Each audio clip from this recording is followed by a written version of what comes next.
અત્યારે હાલ હું દુબઈમાં છું અને દુબઈમાં દરેક જગ્યાએ જ્યાં પણ બગીચા હશે ત્યાં ટપક સિંચાઈ પદ્ધતિનો ઉપયોગ થાય છે. એના થોડાક તમને નમૂના બતાવું છું.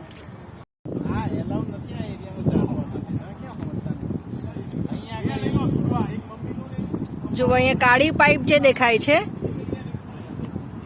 એ બધી જ પાઇપો જ્યાં છોડ છે ત્યાં આવે છે અને ત્યાં ટપક સિંચાઈ પદ્ધતિથી છોડને પાણી મળે છે.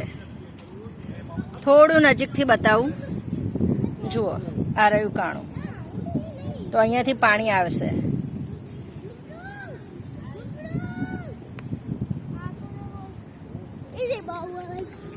જુઓ અહીંયા પણ એક હોલ આપેલો છે. આવી રીતે જ્યાં જ્યાં પાઇપો છે ત્યાં ત્યાં એક એક કાણા પાડેલા છે અને એવી રીતે ટપક સિંચાઈ પદ્ધતિથી અહીંયા પાણીનો છંટકાવ થાય છે.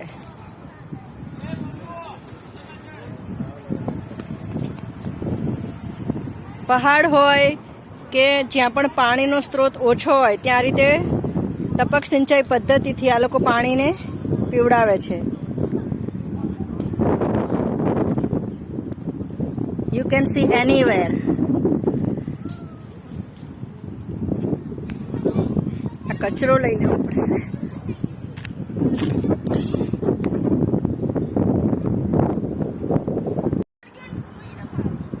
ટૂંક જ સમયમાં આપણી નર્મદા નદીનું પાણી આ દુબઈની જમીન ઉપર વહેતું થશે અને આપણી નર્મદા નદીના પાણીથી દુબઈમાં ખેતી થશે.